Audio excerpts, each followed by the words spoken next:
Americans with Disabilities Act has been in place for nearly 3 decades now, but News 5 Investigates has learned that many businesses are still not accessible for people with physical challenges. A new compliance report surveyed a total of 108 parking lots in the Pikes Peak region, but as Chief Investigative Reporter Eric Ross uncovered, only 2 were fully compliant with the ADA. Both Pikes Peak Regional Building and the City of Colorado Springs have employees that check to make sure buildings are accessible for people with disabilities.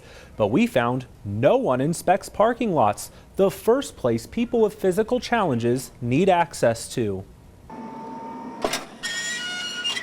Paul Spots knows firsthand how difficult it can be to get in and out of businesses when parking lots fail to comply with the Americans with Disabilities Act. One thing that really frustrates me is the newer buildings and parking lots that are being put up.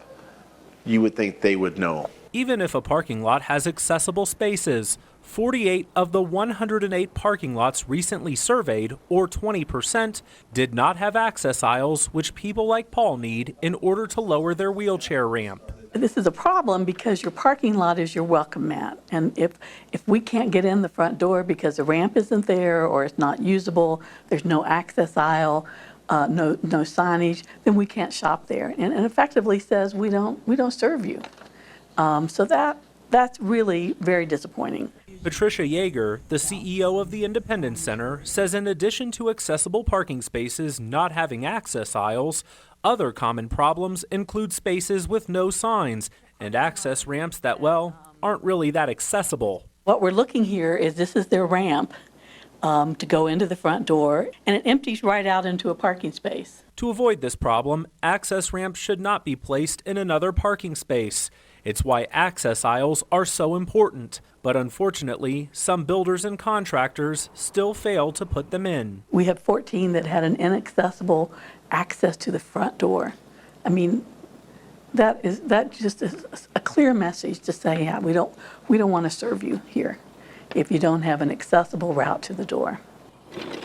Regional building inspects the building itself up to 5 feet from the accessible entrance. Contractor licensing and communications supervisor Rebecca Mulder says inspectors with her office primarily look for accessibility issues inside buildings. Regional building department does not have any authority on parking lots. And we learned regional building does not enforce the Americans with Disabilities Act, which is a civil rights law. Instead, it enforces what's called ANSI standards, or building code guidelines, which do address accessibility issues inside businesses and establishments. Parking lots, however, are excluded. With all due respect, what good is a business if the person with a physical challenge can't even access that business because the parking lot isn't compliant? I understand that question, and but regional building has to work within the authority that they're given. Regional building says it's up to the individual jurisdictions or municipalities to verify ADA compliance.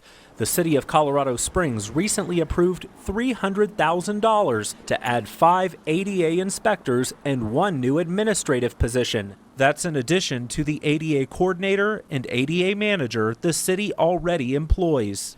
But we uncovered none of them will inspect business parking lots. Their task will be checking city buildings, ramps, and sidewalks. Now, we had questions about whether the city has any plans to make sure parking lots are ADA compliant.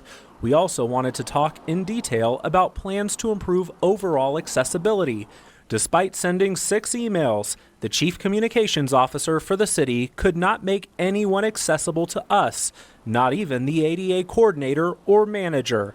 Colorado Springs has taken its place among the great cities of America. And as Mayor Suthers briefly touched on the importance of ADA compliance at Friday's State of the City address, our 2 requests to talk with Mayor Suthers about ADA accessibility were ignored.